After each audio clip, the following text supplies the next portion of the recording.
অন্য নবীর উম্মতরা গোটা বছর ইবাদত করে যে সওয়াব পাবে, আমার এই নবীর উম্মত একদিন ইবাদত করে সে সওয়াব পাবে। সেরকম একটা রাত হলো আগামী কাল, লাইলাতুন নিসফে মিন শাবান। আরো জোরে বলেন সুবহানাল্লাহ। আমার নবীর উম্মত এই নিয়ামত পেয়েছে। আমার যুবক ভাইরা, এবার তোমাদের কাছে আসতেই হবে আমাকে, নাহলে আমি পুরো পথে শান্তি পাবো না। আগামীকালের হিসেব কি? আগামীকালের ব্যাপারে আমার নবী বলছেন, ইযা কানাত লাইলাতুন নিসফ মিন শাবান ফাকুমু লাইলাহা ওয়া সুমু নাহারাহা। যখন শাবানের 14তম দিবাগত রাত আসবে, তোমরা সারা রাত নামাজ পড়ো, সারা দিন রোজা রাখো। কেন? আগামীকাল রাতে আল্লাহ প্রথম আসমানে আসবেন। আল্লাহ সব জায়গায় আছে না নাই? কিন্তু আগামীকাল স্পেশাল। প্রথম আসমানে এসে আল্লাহ ডাক দিয়ে বলবেন, হাল মিন মুস্তাগফিরিন, কে আছো আমার কাছে মাফ চাইতে চাও? আমি আজকে মাফ করে দেব। কে আছো আমার কাছে রিজিক চাও? আমি আল্লাহ আজকে রিজিক দিয়ে দেব। কে আছো আমার কাছে রোগের ওষুধ চাও? আমি আজকে রোগের শেফা দিয়ে দেব।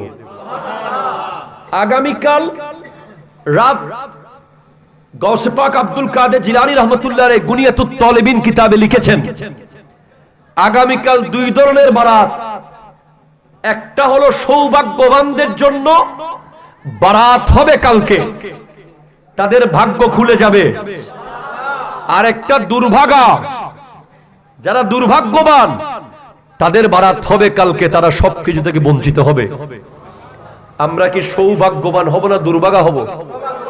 তো কালকে 7 ক্যাটাগরির মানুষের দোয়া কবুল হবে না। অথচ কালকে বনি কালব গোত্রের, আরবের একটা গুরুত্বপূর্ণ গোত্র বনি কালব, ওই কালব গোত্রে সবচেয়ে বেশি ছাগল বকরি ছিল। ওই কালব গোত্রের বকরির গায়ে যত কেশ লোম, তত পরিমাণ মানুষকে আল্লাহ কালকে মাফ করে দেবে। একটু জোরে হন না বাদি সুবহানাল্লাহ। কিন্তু 7 ক্যাটাগরির মানুষ আগামীকাল মাফ পাবে না। তারা যদি আগামীকাল মাগরিবের আগে আল্লাহর কাছে ক্ষমা চেয়ে নিতে পারে, তাহলে আগামীকাল মাগরিবের পরে তারা নামাজ পড়লে বরাতের নিয়ামত পাওয়ার সম্ভাবনা আছে। ফার্স্ট ওয়ান, মুশরিক। কি বলেন তো? যারা আল্লাহ ছাড়া অন্য কাউকে সিজদা দেয়। সিজদা একমাত্র কাকে দিবেন? আরো জোরে কাকে?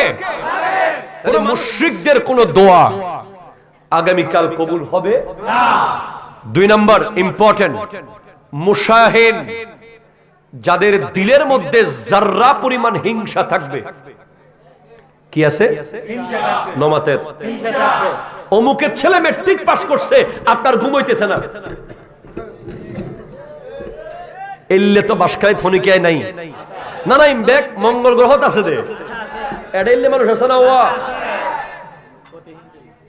প্রতিহিংসা। অমুক কেন দোকান দিল, অমুক কেন বাড়ি বানালো, অমুক কেন বিদেশ গেল, অমুক কেন লিডার হলো, সমুক ভাত খাইতে পারতেছে না টেনশনে। ক্যাঙ্গুরি বে বে কেন লই গেল গই।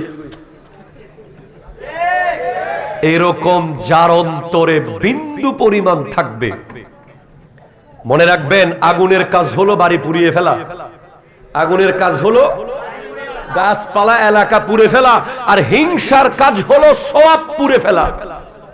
খবরদার, আগামীকাল মাগরিবের আগে অন্তরের ভিতরে হিংসার কোন সফটওয়্যার থাকলে এটা অপারেশন করে নদীতে ফেলে দিবেন।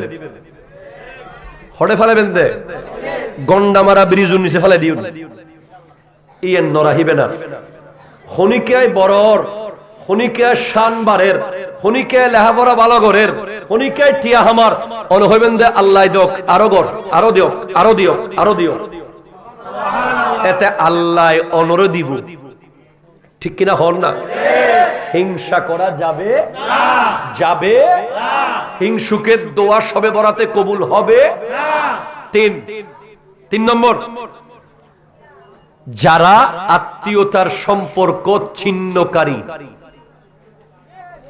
নমাথের এই যুগে অনেক যুবক আছে ফুফুর বাড়ি কোথায় জানে না, ঠিক কিনা বলেন না?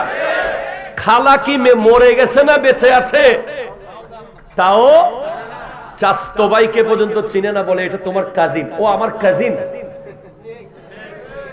হবে না। তুমি মোবাইলে আজকে মাহফিল থেকে গিয়ে 120 মিনিট রিসার্চ করে আত্মীয় স্বজন যেগুলোর সাথে বছরকে বছর কথা বলো নাই, যাওয়ার টাইম তো নাই, কালকে ভিতরে পারলে গিয়ে দেখে আসবা, না হলে প্রত্যেককে 1 মিনিট কল দিয়ে মাপ চেয়ে নিবা না যাওয়ার কারণে, ঠিক কিনা কথা বলেন? লা ইয়াদখুলুল জান্নাহ কাতিউর রহিম, যারা আত্মীয়তার সম্পর্ক ছিন্নকারী ওরা জান্নাতে যাবে না। আর আত্মীয়তার সম্পর্ক ছিন্নকারী অনেকে দেখবেন যে 2 বোন বিয়ে দিছে, যেই বোনের জামাই পয়সাওয়ালা হেতের লগে সম্পর্ক, গরিব বোনের কোনো খবর, যেই খালার একটু জামাইয়ের পয়সা বেশি ওই খালারে প্রতিদিন সকালে একবার বিকালে একবার মায়ের থেকেও বেশি, কিন্তু গরিব খালার কোনো খবর নাই। মনে রাখবেন, গরিব খালা, গরিব ফুফু, গরিব বোন, গরিব চাচা, গরিব আত্মীয়, তাদের সাথে সম্পর্ক না করলে শবে বরাতে দোয়া কবুল হবে। ক্লিয়ার? কয়টা গেছে? অষ্টন্ন হলো। 4 নাম্বার, জাদুঘর। কি ঘর? আমাদের মা বোনরা অসংখ্য বেশি এগুলোকে প্রমোট করে। তাহলে 1 নম্বর মুশরিক, কালকে কোনো কাম নাই। 2 নম্বর হিংসুক, কালকে কোনো কাম নাই। 3 নম্বর আত্মীয়তার সম্পর্ক ছিন্নকারী, কালকে কোনো কাজ নাই। 4 জাদুঘর, কোনো কাম নাই। 5 1 ফোঁটা মদ যার পেটে আছে, 1 বোতল ন 1 ফোঁটা মদ জিতে হাই ইতের খালিয়ে হন দোয়া কবুল ওইতুনু ইতে তোবা করিয়ে আইন করিব। বুঝুন না বাজি? বুঝতে লাগুন না হতাইন? এরপরে হজন গেই দিয়া 5 6 নম্বর হইলে যে ব্যক্তি মাইফল্লয় মোবাইলের সম্পর্ক আছে, আর অনেক গুসইলিয়ন গুই বেজারলিয়ন গুই, যারা গার্লফ্রেন্ড রেখেছো, গার্লফ্রেন্ড মোবাইলে মেসেঞ্জারে হোয়াটসঅ্যাপে বিবাহ বহির্ভূত সম্পর্কে লিপ্ত, এটা হচ্ছে জেনা। ঠিক কিনা জোরে কথা বলেন? শুধু একসাথে রাত্রে থাকা জেনা না, মোবাইলে কথা বলাও জেনা, তার চেহারা দেখাও, কুখিয়ালে দেখাও জেনা, চিন্তা করাও জেনা। এই সিম তুমি ভেঙে ফেলো আজকে রাতের ভিতরে সম্পর্ক কাট করো। কূপের ভিতরে মরা কুকুর রেখে পানি সব ফেলে দিলে কূপের পানি পরিষ্কার হবে না, আগে মরা কুকুর ফেলতে হবে। কোন বেগানা মেয়ের সাথে সম্পর্ক রেখে, আরো কিছু বেয়াক্কল আছে রমজানের সেহরিতে ডেকে দেয় একজন আরেকজনকে, নাউজুবিল্লাহ জোরে বলেন না। এই বেয়াক্কলের কিসের রমজান, কিসের রোজা? সেটা বেহায়া। খবরদার, কোন বেগানা মেয়ের সাথে সম্পর্ক রাখলে আগামীকাল মাগরিবের আগে শেষ করেন, নাইলে লাইলাতুল বরাত আপনার জন্য নয়। এরপরে যারা পরকীয়া প্রেমে লিপ্ত, একজনের বউ আর একজনের জামাই, নাই নাই পৃথিবীর তো বিলুপ্ত হয়ে গিয়ে এখন আসে না, ইন 2500 বছর আগে আসিল। এলে যদি থাকে ইবেজেন তওবা করে হালিয়ের দিনিয়ান বহুত দামি দিন, যারা গত বছর গেই গুই দুনিয়া সারিয়ে রে, এটার আর কোনো দিন সময় বরাত ফাইতনু। আর আল্লাহ বাসারে কি দে আজও আশা করি দি হালিয়ে ফাইয়ুম হত্ত দামি একখান দিন। ইয়েন হাদিস কোরআন অনুযায়ী শুনলে অবাক হয়ে যাবেন গুই। হালিয়ের দিনই বেন দিন গোড়া কোরআন শরীফ হালিয়ে নাজিলই দেখ তোরে প্রথম আসমানত শিরে ইউতুন আয়াত আয়াত গরি সবে কদরত নাজিলই এল্লে দিন হালিয়ে যাবে বুদে। যারা মেয়েরা এখানে এলাকায় মহিলারা ওয়াজ শুনতেছে আজকে, মহিলা মা বোনদেরকে বলবো, কোন বেগানা পুরুষের সাথে সম্পর্ক থাকলে আগামী কালের মধ্যে শেষ করেন।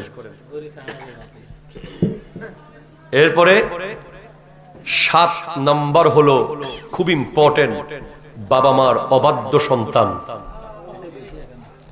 যে ব্যক্তি বাবা মাকে খাবার দেয় না, প্রতি বছর উমরায় যায়। কথা কোনো ঠিক কিনা জোরে বলেন না। বউয়ের কথায় মা বাবাকে বিচার করে, মা বাবার হাতে 500 টাকা দেওয়ার আগে বউয়ের কাছে দরখাস্ত লেখে, মাননীয় বিবি, মাকে টাকা দেওয়ার অনুমতি প্রসঙ্গে। এরকম দাইয়ুস সমাজে আছে না নাই? যারা বউয়ের কথায় উঠে আর বসে, এসব দাইয়ুস যারা বাবা মার অবাধ্য, তারা আগামীকাল মাগরিবের আগে বাবা মার কদম চুমু দিয়ে মাপ চাইয়ে ফেলতে হবে, যেখানে পারে, যেমনে পারে।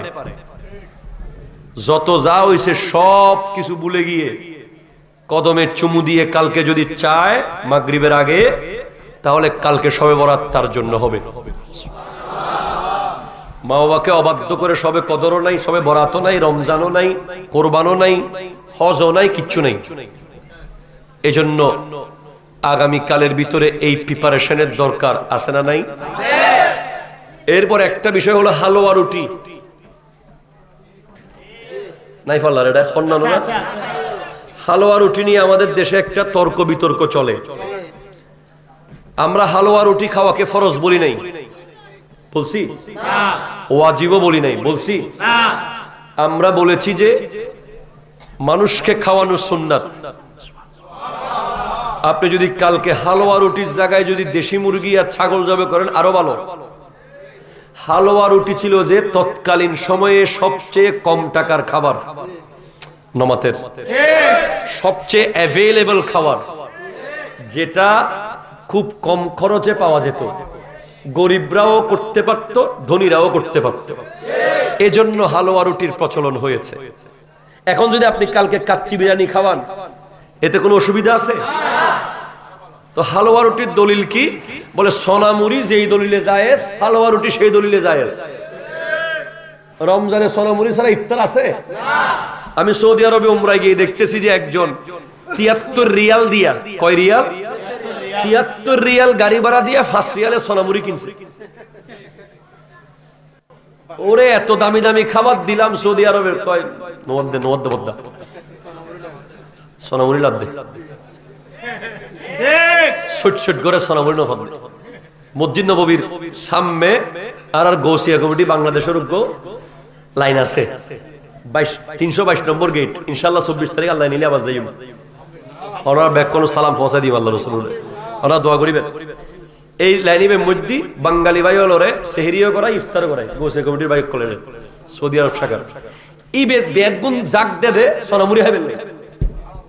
আমি বাঙালি কোন লাইন তো তারা জেনে না সোনামুড়ি বানাইলই অভাব। সোনামুড়ি মুকুন নদীলি লাদ দেখে কেন যাও না ভাঙে ওনার তেলে লাগে না বাজি।